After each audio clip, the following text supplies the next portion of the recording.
Plaza Podcast.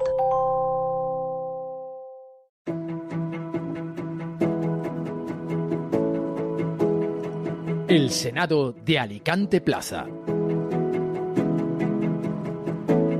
Ley de concordia, ley de memoria histórica, ley de memoria democrática. Leyes diferentes, pero que al final buscan un poco lo mismo, ¿no? Que es recordar el pasado, hacer justicia pasada. Hay una frase que dice que la justicia tardía no es justicia. Desgraciadamente el legislador se empeña pues, en hacer una justicia con los muertos. Y lo que consigue, desgraciadamente, es no hacer justicia, sino precisamente lo contrario. O más bien, pues enturbiar todo. Enturbiar todo con ideología, porque cada ley pues está cortada por un patrón determinado y no soluciona el problema. Ahora estamos pues recordando a México estas semanas, ¿no? Pues porque se acordarán ustedes del veto al rey Felipe VI, pues hasta que el rey pida perdón pues por el colonialismo español en tierras mexicanas, en tierras aztecas. Y desgraciadamente, y hablo de estos dos temas relacionándolos, tienen mucho que ver entre sí, porque estamos con lo mismo, anclados en el pasado y no miramos al presente. Y peor aún, no miramos al futuro. Nos pasamos todo el día haciendo política sobre el pasado, haciendo declaraciones sobre lo anterior, pero parece que nadie tiene pues un proyecto de país. Parece que nadie pues sabe lo que va a ser de nosotros dentro de 20 años. Sabemos lo que ha sido de nosotros 20 años atrás, pero nada se sabe del futuro. Voy a abrir un melón interesante y tiene que ver, esto quizás sea transnacional. Creo que los homenajes y el pasado tiene que servir para aprender. Cuando no se aprende con ese pasado, algo estamos haciendo mal. Y desgraciadamente, con la historia, una historia manipulada, es muy complicado sacar una historia que no tenga opiniones personales del historiador, cuando en cierta manera su trabajo sí que debería de ser completamente aséptico, completamente neutral, pero desgraciadamente pues esa memoria muchas veces está sesgada por unas circunstancias. Ya decía Ortega y Gasset que yo soy yo y mis circunstancias, ¿no? Y esas costumbres hacen que a veces pues uno tenga una percepción distinta del pasado. Quizá, a lo mejor, una vez llegada a la conclusión de que nuestra memoria, de nuestra historia, no nos ha ayudado a aprender, de que seguimos desgraciadamente cometiendo los mismos errores que cometieron nuestros ancestros, a lo mejor deberíamos plantearnos que deberíamos dejar de mirar tanto a la historia, una historia que hay que aprender, una historia que hay que saber, pero precisamente para no cometer los fallos que cometieron nuestros antepasados, pues a lo mejor no estamos haciendo una labor buena con ella. Y quizás lo que tenemos que hacer es mirar más al futuro y dejar de hacer tanta política con la memoria. Lo digo no solo a nivel autonómico, a nivel nacional, sino también internacional. Es decir, ¿de qué sirve tanto homenaje? ¿De qué sirve tanto recuerdo a los caídos si eso no nos ayuda a mejorar en el futuro? Voy a irme a un ejemplo pues que nos pilla a nosotros en Alicante bastante lejos, ¿no? En Estados Unidos, ¿de qué sirve tanto homenaje a los niños asesinados en las escuelas si no se hace nada para remediarlo? De nada sirve homenajear o que haya una determinada justicia ancestral o mística si luego esa justicia no se traslada a nivel práctico, a nivel político, y eso conlleva pues una mejora de la dignidad no solo de los muertos, sino también de los vivos. Bienvenidos al Senado de Alicante Plaza. Comenzamos. Hoy traemos pues un libro importante, dadas las circunstancias, un libro que no voy a decir que marcó una época, porque sería exagerar, disculpen pues la exageración, pero me refiero pues al libro Imperiofobia y Leyenda Negra de Elvira Roca Barea, un libro en el que cuenta precisamente y desmitifica la leyenda negra, pues que desde internamente y desde países de nuestro entorno se ha intentado hablar de el imperialismo español, un imperialismo que evidentemente yo sí que estoy de acuerdo en que hubo determinados peros, en toda conquista los hay, pero sí que es verdad que creo que hubo más cosas positivas que negativas y que creo que sí, que habrá que pedir perdón, pero creo que algunos también tienen que darnos las gracias. Tenemos tiempo de tertulia, mesa de análisis, nuestros senadores ya han tomado posesión de sus escaños y hoy tenemos con nosotros pues ya a dos clásicos de esta casa, de esta tertulia de amigos, y me acompañan hoy Fernando Llopis. ¿Qué tal? Nada, aquí encantado de estar contigo, aquí de senador, por media hora. ¿Qué te gusta más, ser senador aquí o estar en las Cortes Valencianas? Bueno, quiero que ya te lo he hecho. Bueno, ahora mismo las Cortes Valencianas ya eso es pasado, o sea, ahora hay que vivir el presente. Totalmente. Siempre. O sea, sí, sí. Y también está con nosotros José Luis Núñez. ¿Qué tal? Muy buenos días, encantado de estar con vosotros, como siempre. Igualmente, es un placer. Muy a gusto. Sí, hombre, aquí estamos entre amigos, ¿eh? Aquí lo pasamos evidentemente muy bien, aquí hablamos de lo divino y de lo humano. Doy fe. Vamos a hablar de lo humano, bueno, también un poco de lo divino, ¿no? Lo digo porque las personas a las que hacen referencia precisamente a estos monumentos es gente que ya está pues con el creador, ¿eh?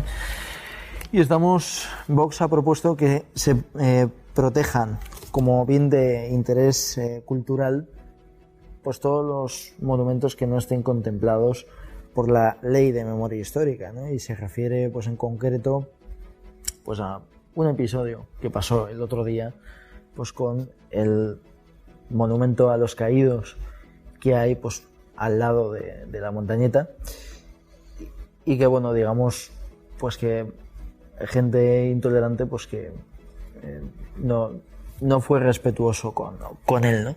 Y viene bien hablar de esto porque a veces la memoria, y personalmente lo hablaba en una entrevista anterior a este programa, ser respetuosos con la historia creo que es importante, y estamos viendo cómo desde incluso fuera de España se está hablando pues de que nuestro país tiene que pedir perdón por el colonialismo, ¿no? Y demás, y evidentemente pues habría sus cosas y habrá que hacer autocrítica de algo, evidentemente no vamos a lavarnos las manos, ¿eh? Porque tampoco nosotros estábamos ahí, y en cierta manera hubo cosas buenas pero también hubo cosas malas, ¿no? En cierta manera no hay que quedarse con las dos versiones, con los dos puntos de vista, y yo creo dentro de una tolerancia, pero en ocasiones cierto sectarismo pues lo que hace es pues que ocurra, y aquí estamos un poco emulando lo que pasa en Latinoamérica, precisamente, por lo que he dicho de México, pues que están derribando pues esculturas, están derribando estatuas, ¿no? Y aquí no hacemos eso, pero sí que las vandalizamos, ¿no? Claro, mi pregunta es esa, ¿no? Hay una ley de memoria histórica, una ley de memoria democrática a día de hoy, aquí se llama ley de concordia, ¿no? Ya se está hablando de si se tiene que derogar, si se tiene que anular desde instancias superiores, pero evidentemente todo lo que no entre en esa ley es porque cumple la legalidad, porque no ensalza a nada de lo que se habla en la ley. Mi pregunta es que ¿qué opináis de esa propuesta de Vox de proteger esos bienes como bien de interés cultural, ¿no? Fernando. Bueno, yo creo que al final, yo creo que tú lo has explicado bastante bien. Es decir, hay una cosa que es importante, y sobre todo a las personas que nos gusta la historia y que no nos dedicamos a ello. Es decir, yo creo que la historia hay que dejarla, el análisis de la historia hay que dejarla a los historiadores. Y tú puedes, en principio, leer a varios de ellos que te cuenten el mismo hecho y de alguna forma tú te podrás hacer una composición del lugar. Lo que jamás se puede hacer, lo que no se debe hacer nunca, es que los políticos sin escrúpulos, utilicen esa memoria como arma, esos recuerdos del pasado como arma arrojadiza en el presente, ¿vale? Yo creo que hay que arrebatarles ese análisis de la historia a estos políticos sin escrúpulos. Zapatero lo fue. Zapatero fue un político sin escrúpulos que utilizó la memoria histórica como arma arrojadiza contra la oposición. el inútil de Mariano Rajoy no derogó una ley con mayoría absoluta, que es lo primero que tenía que haber hecho, porque era una ley sectaria. Y al final el problema que tenemos siempre es el wokismo o la derechita cobarde que no se atreve a poner las cosas en su sitio cuando toca.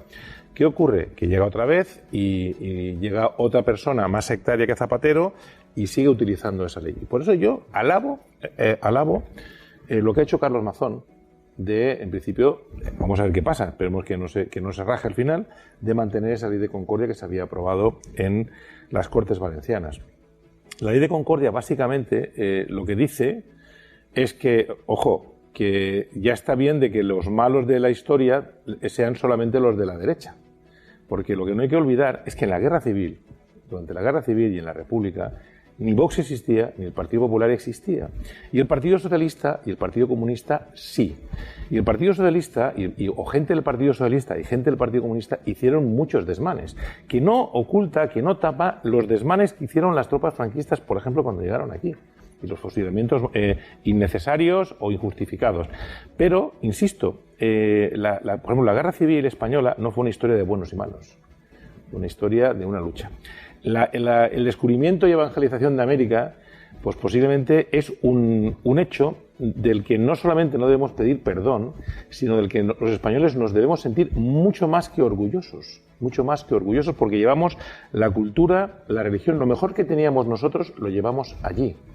Y los mexicanos, algunos, deberían pensar que qué hubiera sido de México, qué hubiera sido de ellos, si en vez de llegar Cristóbal Colón hubiesen llegado los ingleses o los holandeses o los franceses.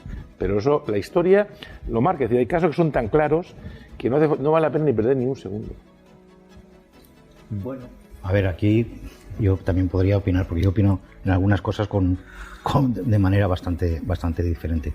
La Ley de Memoria Democrática, heredera de la Ley de Memoria Histórica, son leyes aprobadas por el Parlamento Español, que yo sepa, hasta este momento no están, la ley de concordia también. no están refrendadas por ningún tribunal, en este caso el de garantías, que es el Tribunal Constitucional. La base fundamental de estas leyes es la reparación de la memoria, porque en la guerra hubo vencedores y vencidos. Los vencedores tuvieron 40 años de reparación y los vencidos no, y eso se traduce en muchas consecuencias. Antepasados, vamos a decir, sin identificar, a los que mucha gente de manera manifiesta y explícita quieren dar sepultura. Después la Ley de Memoria Democrática ha ido más allá con el tema de la simbología y de la apología de una dictadura sanguinaria. Cualquiera, creo que a estas alturas caben pocos revisionismos históricos sobre qué fue la dictadura en España. Y eso todo es lo que yo no sé si con los calificativos que Fernando le aplica a los gobernantes que hemos tenido en este país se ha intentado con esas leyes. Es evidente que a él no le debe gustar mucho lo que plantea la izquierda, porque ha ido a defender justo lo que plantea la derecha. Y lo que plantea la derecha es un revisionismo histórico de una concordia a la que ya alcanzamos cuando en este país se restituyó la democracia, y de alguna manera pactamos que empezábamos de cero y que todo esto iba para adelante. Retrotraer una ley de defensa o de reparaciones a la República, ¿y dónde ponemos el límite? ¿Y por qué no lo ponemos el límite un poco más atrás? Es decir, estos son ganas de, en el caso de Carlos Mazón, y queda demostrado, por si alguien tenía alguna duda, en lo que ha pasado en Castilla y León, que la misma o similar ley de memoria democrática no ha pasado el filtro del Partido Popular, o en Aragón, que sí lo ha pasado, y aquí en la Comunidad Valenciana. Y me suena que eso no es otra cosa que un pacto claramente preconcebido con Vox, al cual le deben ese tipo de simbología o de ese tipo de alguna manera, discurso de identitario, y de revisionismo y de defensa velada. Porque claro, aquí nadie de Vox dice, no, yo soy defensor del franquismo, pero yo creo que es manifiesto por orígenes, por manifestaciones, por tics. Vamos, yo creo que no es una cuestión, es decir, sobre todo es una cuestión opinable, y aquí estamos para opinar, ¿no? Otra cosa es que tuviéramos que escribir un discurso histórico o historiográfico en el cual a lo mejor nos era más difícil identificar esas cuestiones explícitas por parte de Vox. Pero, vamos, a mí no me cabe duda de que de alguna manera Mazón podría estar más cerca de Mañueco que de los dirigentes de Vox en la Comunidad Valenciana, que no sé si queda alguno, porque parece que se los están cargando a todos, desde Madrid. Bueno, porque como todos sabemos es un partido absolutamente vertical. Bien, es decir, yo creo que eso es así. Claro que las cosas se pueden y las leyes se pueden mejorar, pero la ley de memoria democrática, hasta donde yo sé, es una ley legal y se cumple, como todas las leyes. En cuanto a lo de México, estoy absolutamente de acuerdo con Fernando. Mira, tanto es así lo que acabas de comentar de qué hubiera pasado si en vez de Cristóbal Colón... No, qué hubiera pasado no, lo tenemos ahí. El otro día, por casualidad, topé con una manifestación de un indígena, de un indio americano, un Native American, como los llaman ellos, en los cuales exponía claramente cómo en todas las reservas indias que quedaban en los Estados Unidos, salvo una traslación de unos cuantos reservistas en orden a 60 o 70, todas las reservas indias estaban ubicadas en zonas de nombre castellano. California, San Francisco, bueno, estoy hablando por estados, ahora no recuerdo, pero los que tienen de alguna manera su nombre es una etimología, o sea, no hay en Iowa, no hay en Massachusetts, no hay... Y él explicaba muy bien cómo de alguna manera cuando entraron los ingleses por Nueva Inglaterra, de alguna manera liquidaron todo lo que... Y cuando se introdujeron hacia adentro, también lo hemos visto en las pelis, ¿no?, de cuando éramos más jovencillos del oeste, liquidaron todo el tema. Y al final sí que se han podido quedar en las de habla inglesa. Eso como comparativa de lo que pueda ser una... Y por supuesto, comparativa de lo que puede ser una... yo iba a decir invasión, ¿no?, una conquista u otra. Pero por supuesto que hay que hacer autocrítica. Lo que pasa es que la autocrítica, ¿dónde le ponemos el límite? Pues, es decir, está claro que cuando uno conquista, y en el siglo que se conquistó, un nuevo mundo, pues no va a ser, no voy a decir con caramelitos, va a ser a punta de cuchillo. Va a ser a punta de cuchillo. Pero hay tratados históricos, y para nada, porque que no son tratados, digamos, de una parte o de otra, que sí que de alguna manifiestan cómo de alguna manera, con todas las tropelías que se pudieron cometer y con todas las evangelizaciones a la fuerza que posiblemente supuso aquello, con todo lo que, oye, pues a los que no son tan fervientes católicos les puede también decir, oye, esta gente como... Pero bueno, bien, era lo que en aquella época era el leitmotiv de las cuestiones que se hacían cuando uno se expandía, pero lo que sí que está claro es que el imperio, vamos a decir, hispano, dejó un México muy agrandado, que luego fue el propio México el que lo perdió. O sea, hay mapas comparativos que están circulando por redes sociales, que son muy ilustrativos, donde Imperio Azteca, así, Imperio hispano, así, y luego México, otra vez, en disminución.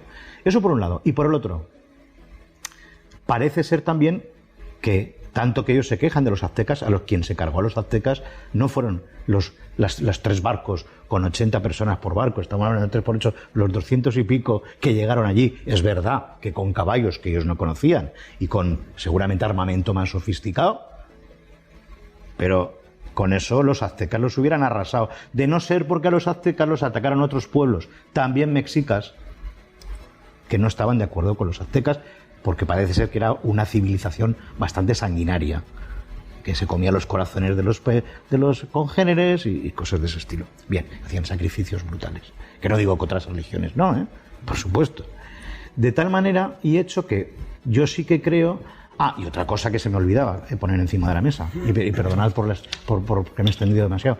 Parece ser que en México lo que más se lleva ahora, o el comentario que más, digamos, se hace de crítica, porque los que la defienden ya, me imagino que ya viene de casa, pero los que más critican a Claudia Sheinbaum es que sea un títere de alguna manera y que no sea capaz de proyectar una imagen nueva, toda vez que ya está, digamos, en el cargo y ya, aunque le debe mucho a López Obrador, pero ya no estaba, o sea, es decir, ya puede funcionar por ella sola. Y de alguna manera lo que ha hecho es utilizar ese argumento que parece ser, por lo que yo oigo de los mexicanos, que por supuesto serán mexicanos que no están a favor del movimiento que ha ganado las elecciones.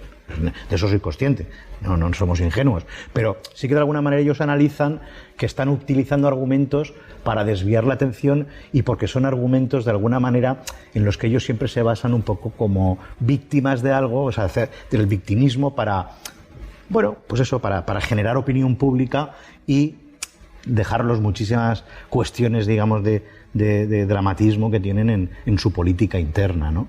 Que yo deseo con convencimiento que la nueva dirigente de México pueda resolver, porque creo que son dramáticos, ¿no? Pero en ningún sentido tiene reclamarle a un Estado que se disculpe, porque, a ver, también podía haberse disculpado la Corona pero no disculparse, responder la carta sin una disculpa, pero con una explicación de por qué no se disculpa. Y haber dicho, no, mire usted, es que esto ni son... ¿Cómo te vas a explicar? Pero escúchame, pero vamos a ver. Sí, se puede, pero lo que yo te quiero decir, lo que te quiero decir es que al final, desde la izquierda siempre de alguna forma estáis intentando justificar estos movimientos y siempre intentando justificar que si hubo los españoles hicieron, que se dejaron de hacer. Vamos a ver.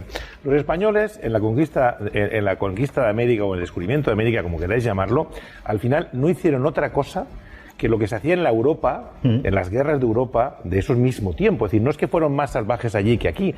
Era otra época, era la Edad Medieval, y era otra cosa. Con lo cual, eso no ha cambiado. Es decir, no se comportaron de distinta forma.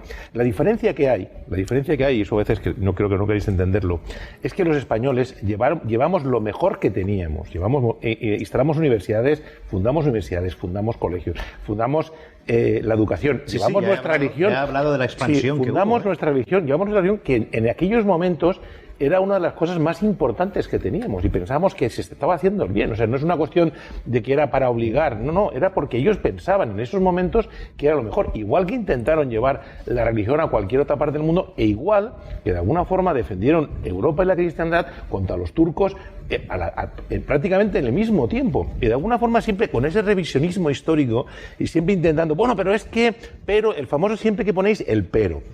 No, perdona. Pero quizás sea por el principio, no por el desarrollo posterior. No, yo lo que te quiero decir es que lo que está claro es que cuando yo te pido a ti que me pidas disculpas de algo que tú dices, coño, pero ¿cómo te voy a pedir disculpas de vivir? No, digo, es que no tengo ni que contestar, porque es una ofensa nada más que lo hayas pedido, porque demuestra la ignorancia que tienen esas personas, o el uso que se quiere hacer de la historia pasada. Es el uso, es decir, oiga usted, es que como me están matando miles de personas todos los años con violencia en México, no voy a echarle la culpa a los españoles, perdona. Que insisto, que no se sostiene en ningún momento. Es decir, esa historia que cuentan, esa leyenda negra, es una cosa que los españoles no hemos sido capaces de desmontar. Entre otras cosas, porque mucha gente, como tú ahora mismo has hecho, siempre ponéis el pero. No, no, ¿cómo que pero? Es decir, de alguna forma, España llegó allí, eran una tribu de salvajes los que estaban haciendo, tú lo has dicho muy bien, arrancando los corazones a la gente, de que no hay que pedir disculpas de nada. Oiga usted, que fuimos allí y conquistamos, igual que intentamos conquistar el reino de Nápoles, o Italia, o Francia, o Alemania, o Francia, pues en aquellos momentos era una época de guerras en todo el mundo. Y los españoles llegamos allí y lo importante es ver la España que dejamos, la Hispanoamérica que dejamos cuando nos fuimos y después... con respecto a la que nos encontramos. Y después hay que ver que las grandes masacres de los indígenas no se realizaron cuando eran parte del Imperio Español, eran cuando ya eran independientes y las grandes masacres se produjeron en ese momento. Entonces, lo que hay que decirlo claramente, yo creo que es una cuestión, y hacen un flaco favor, pues la gente de la izquierda, yendo al a la proclamación de Claude Sheinbaum, porque en el fondo al final se sienten contentos de pelear contra esa idea de España, que de algunas personas, pues no sé, igual tenemos que pedir perdón por sentirnos orgullosos de ser españoles y por sentirnos orgullosos de que en un momento determinado nuestro país llevó lo mejor que teníamos allende los mares. Y eso es lo que yo creo que ya está bien de tener que pedir perdón. No, perdona, que no pedimos perdón, que estamos orgullosos de aquello. Yo estoy orgulloso de aquello y no tiene nada que ver conmigo, es decir, tiene que ver con los antepasados de los antepasados de los antepasados y simplemente de personas que eran del mismo país que yo. Yo estoy orgulloso y no le pongo ningún pero. Tú le quieres poner peros, pues bueno, adelante. Yo creo que en cualquier momento histórico, todas las acciones colonialistas han tenido siempre un pero y han tenido de alguna manera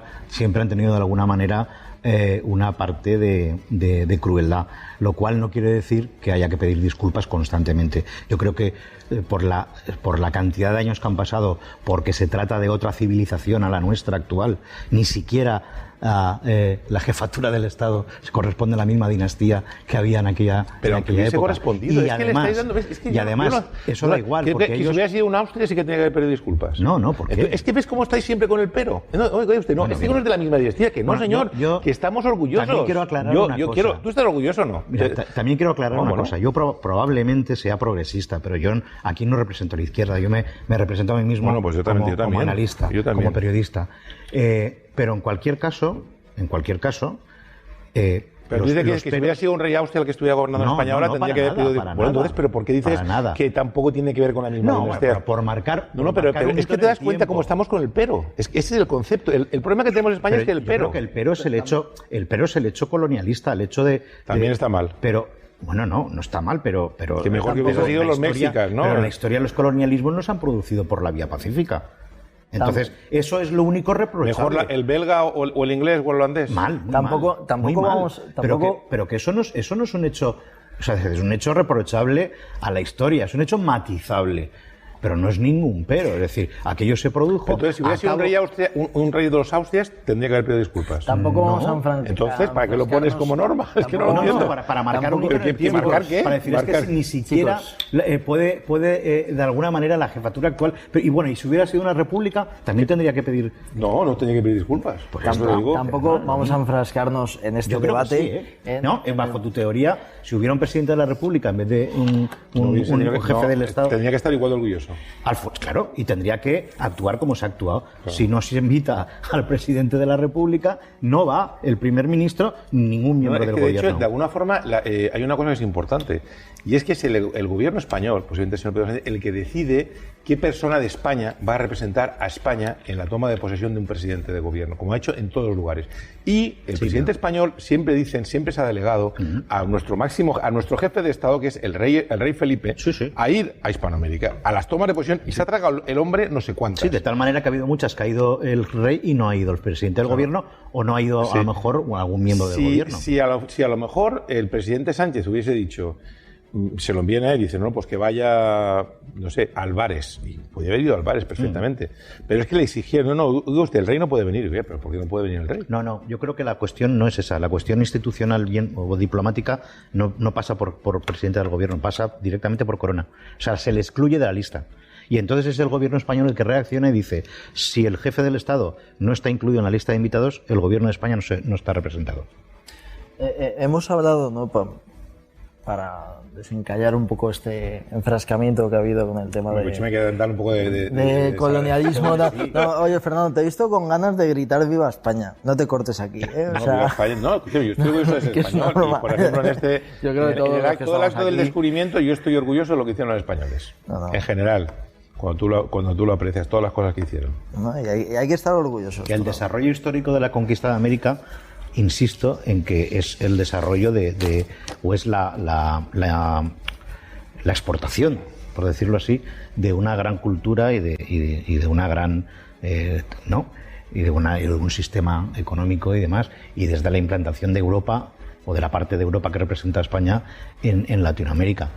Pero yo insisto, cualquier conquista en sus momentos iniciales conlleva cierta violencia que simplemente es matizable. No digo más, ¿eh? No digo execrable, ni digo matizable. Yo creo que hay que mirar al pasado, ¿no? Esto se dice mucho, únicamente para aprender, ¿no? Es decir, personalmente entrevistaba antes a a Juan Fernández Miranda, ¿no? Que a él le gusta mucho pues hacer crónicas de la transición, de la democracia y demás. Y hablamos precisamente de que hay que conocer la historia, ¿no? Y sí que es verdad que hay determinada leyenda negra, ¿no? Que está pues contaminada, ¿no? Por determinados intereses extranjeros, ¿no? Pero partiendo un poco de esa base...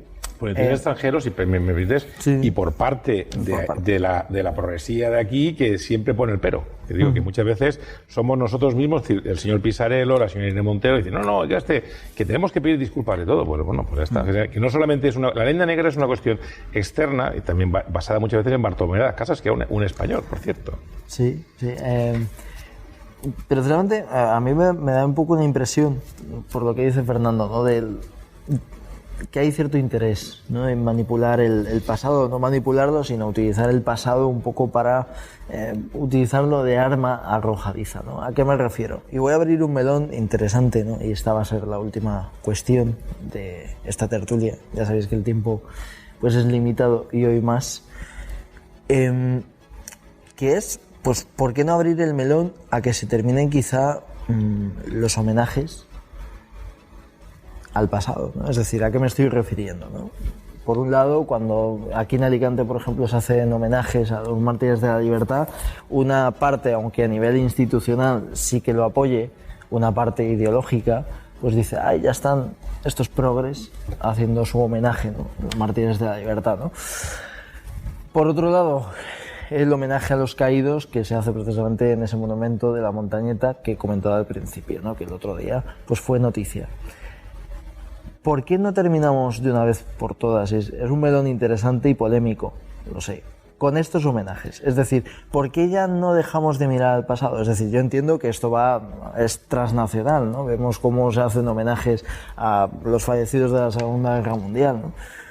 Pero ¿no es hora ya de pasar página? Es decir, sobre todo cuando tiene ese sesgo ideológico, esos homenajes. Lo que pasa es que los ejemplos que has puesto quizá no sean los más... Porque claro, no es lo mismo manejar... yo qué sé, el bombardeo en el mercado que a lo mejor ensalzar una dictadura, ¿no? Bueno, cuando se homenajea a Primo de Rivera no es un homenaje a una dictadura. En ese dictadura. sentido no, claro, sí. Efectivamente, es una ideología de un momento determinado y demás, que por cierto parece ser que tenía muy pocos seguidores reales en España. Otra cosa es que el franquismo se apropiara y convirtiera Falange en, no sé al final cómo se llama, ¿no? Falange de las jóvenes, algo más allá de lo que realmente de la tradición, claro, efectivamente. ¿No? Una justificación de su... Pero creo que, si no recuerdo mal, José Antonio Primo de Rivera tenía, como diputado que era, tenía muy pocos votos detrás. De hecho, yo creo que no fue ni elegido diputado en la última. Sí, creo que yo creo que en la última no. En la última no. Te quiero decir que al final... Claro que no es lo mismo. Vamos a ver. Y aparte, una cosa, un pequeño matiz, el homenaje a los mártires de la libertad, yo creo que es una cuestión que genera bastante consenso en Alicante y que representantes de todos los partidos políticos acuden al homenaje en Villaviciosa, que no es una cosa que se plantea de izquierda o derecha, es decir, es una cuestión yo histórica. Creo que sé dónde quieres ir, ¿no? Con ese tema. De si ya... Claro, lo que pasa es que, a ver, hay algunas cosas que son hechos históricos que no tienen ningún sesgo, aunque estén más decantados hacia un lado por quiénes fueron las víctimas o quiénes... O sea, por ejemplo, cuando se hace el homenaje en París a lo de... por Dios, a cuando llegaron los americanos y demás, también se hace un homenaje a la Novena, que fue la división de republicanos que lucharon contra el nazismo. Y eso es bonito, yo creo que eso es... Claro, entonces... Digamos que habría que sopesar muy bien. Yo no sé si la memoria histórica, porque no conozco la ley al detalle, lo que es la parte de su ejecución, la exposición de motivos y todo lo que circula a nivel opinable, sí que lo sabemos, ¿no? Pero no sé si la ley de memoria democrática tiene algún apartado un poco en ese sentido, es decir, háganse cosas que de alguna manera promuevan la democracia, no la discordia entre nosotros, ¿no?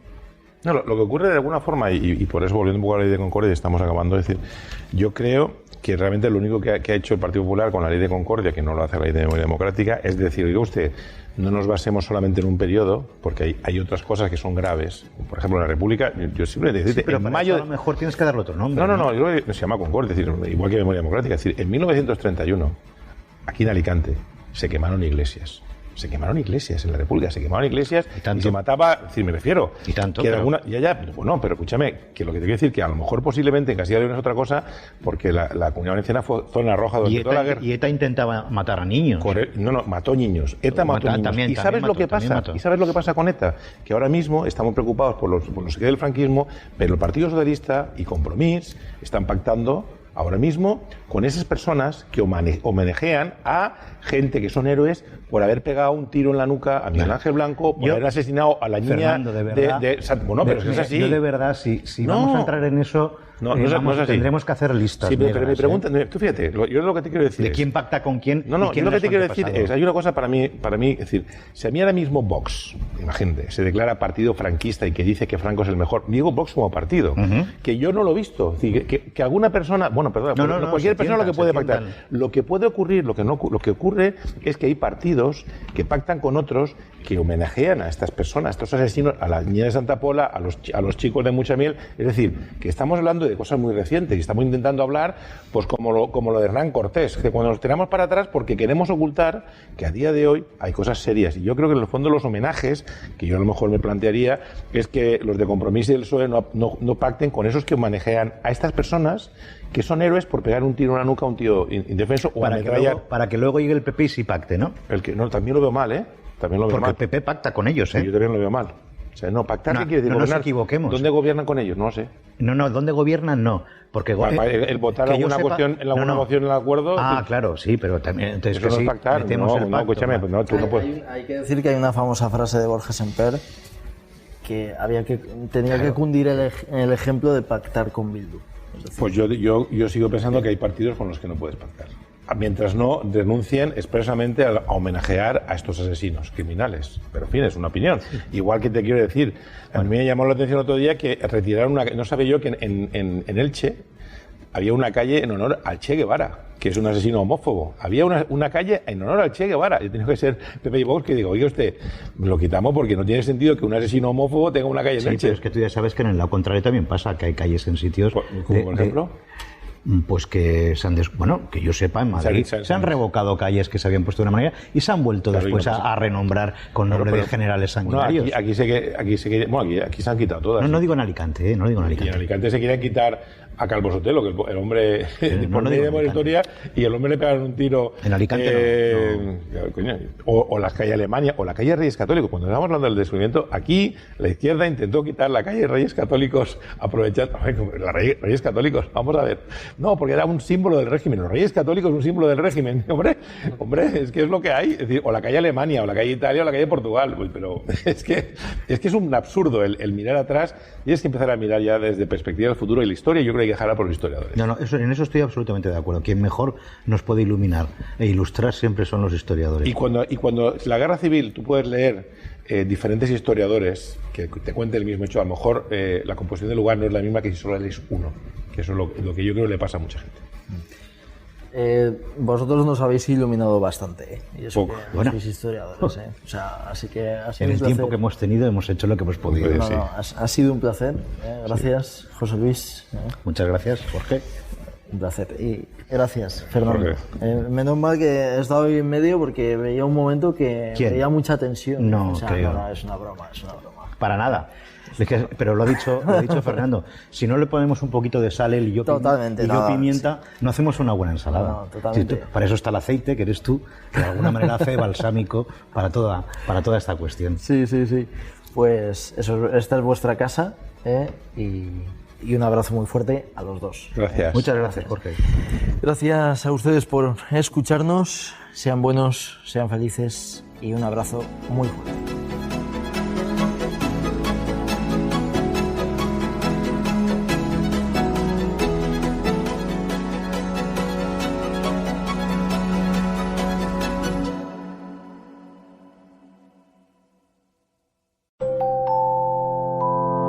Plaza Podcast.